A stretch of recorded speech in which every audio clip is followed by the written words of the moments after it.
All right, hey, what's going on? This is Louis Shine. Hey, hope you're doing well. I would like to tell my walk-on story. This video is entitled How to Become a Walk-On on Any Team. So, coming out of high school, I was at Lima Senior High School, and I didn't have any Division I offers. I had a Division II offer that ended up falling through. I had a lot of D3, offers, interests. But didn't really have a solid scholarship anywhere other than academic scholarships. But my mind was always sports, basketball. Academics came easy. So before you know it, I got a letter from Miami, Ohio. On the academic side, they were asking me, was I still coming there? I had never received a letter from them previous to that. So I believe the letter was a blessing because I had never heard from Miami. And so, being at that was really the last of the interests I had late July, I said, you know what, we looked into it, decided I was going to go to Miami. So when I found out I was going to Miami, what I did was I called the basketball office and I asked one of the coaches that I talked to, like, hey, I'm coming there. I'm pretty much on an academic full ride. How can I play ball there? They were like, hey, once you get to campus, go ahead and stop by the office, bring us your tape. And so I did so. So, first few days on campus, made my way over to the basketball office and talked to the coach. And the coach said, if I were you, I would get everywhere the players are going to play,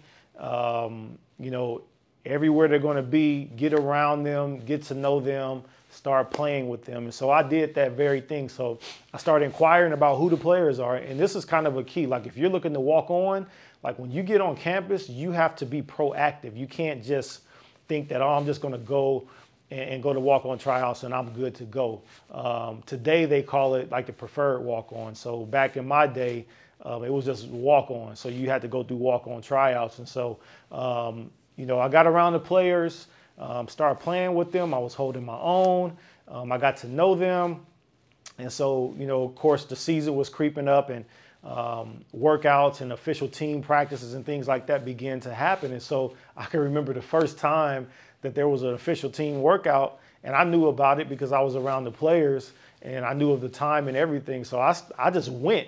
And they had to let me know, like, hey, you can't just come because you're not officially a part of the team. I didn't know any better because I was already playing with them, working out with them. So I was like, hey, I'm just going to go, And so it's at that time that I found out that I had to walk on the team and there was actually going to be an official walk-on tryouts. And so I was like, all right, when are walk-on tryouts? And they said, hey, walk-on tryouts are in 2 weeks. They told me the particular day. And then they told me that walk-on tryouts was at 4:30 in the morning. So, a lot of people knowing that it's going to be 4:30 in the morning, that will probably scare them away already because it's real early. Whereas for me, because I had been brought up, mentally strong and just in my athletic upbringing, that was like, I was fine with that. So this is where as an athlete, whether you're a coach, you're an athlete, or wherever you find yourself in life, in order to get something that you desire, that can be a walk-on spot, it can be anything, you have to think outside the box. You can't just think that something's going to be given to you. You can't just think that it's just going to be easy. You can't even think that you're the only one going after it. There's a lot of people going after it. And in my walk-on trials, there were 66 other guys. And so I said, you know what, since walk-on trials are in 2 weeks, and it's at 4:30 in the morning, what I'm going to do is I'm going to start getting up 2 weeks, 2 weeks at 4:30, 2 weeks straight, 4:30 in the morning, and I'm going to get used to working out at 4:30 in the morning so that when 4:30 in the morning comes on walk-on tryout day, I can be used to working out at 4:30 in the morning. And I knew guys, some guys might be just coming from being out, people not used to being up that early. So heck, I wasn't used to being up that early. So I said, I'm gonna start working out. So there was a couple of times that I went to work out like at the rec center, and I think I could only get in there like 5. But then I was like, you know what, let me go over to the arena. So I go over to Millette Hall and I talked to one of the janitors and I was like, hey, is there a way that, what time do you come here? Is there a way that I can get into the arena early? And trying to get in there at 4:30, and the janitor said, hey, you can always come in this door. It's always open. So he showed me how to get in the arena early. And so I started going over to the arena, going in the back door, going center court. If you know anything about Fred Hammond Pages of Life, that was the double CD that was out back in '98. And so I would go half court, put my Fred Hammond Pages of Life on, pray, and then I would get up and get a nice workout in. And then when I was done working out, I just made my way back to the dorm to get ready for my 8 a.m. class and get breakfast, of course. But that was my regular for that couple weeks. I would do that. And when walk-on tryouts came at 4:30 on that particular morning, I did really well. I believe there was like 3 different ones. So you got to make it through the first one, make it through the second one, and make it through the third or whatever. And then they choose from there. So they made like 3 different cuts or whatever. I think by the time the last workout came, the walk-on tryout date, I think there might have been like 10 guys, so out of 66 guys, I made the team. There was big guys. I'm 6 feet, maybe 5'11", without some good soles on, but 6 feet. And back then I might have been 180, and, I beat everybody else out. There was guys that was 6'6", 6'7", bigger guys, but I was so confident in the fact that I was going to take a spot on that team, that was my spot. I was about my academics, but from day one when I stepped on the campus, Oxford, Ohio, at Miami University, I knew that being on that team was what I was going to do. I knew it was my spot. I knew I was walking on the team. I embodied it. I carried myself like that. I went after people when I played on the court like that. That was my spot, and there was nobody that was going to tell me any different. And so I made that team, and we had a great year that year. I was just blessed to be a part of it. Played on the Sweet 16 team. That was the 1998, 1999 Miami Redhawks team. Head coach Charlie Coles was a great guy. Rest in peace, rest his soul. God bless his soul. And played with a lot of great guys. Wally Zerbiak, Rob Mestis, Anthony Taylor. We called him A-Train. What I loved about him was, even though I was a walk-on and I was a freshman, he took time. He was a junior at the time. He took time before and after every practice when we would do one-on-ones. Like, we would go at it, playing one-on-one, just working on our moves, like going at each other, getting better.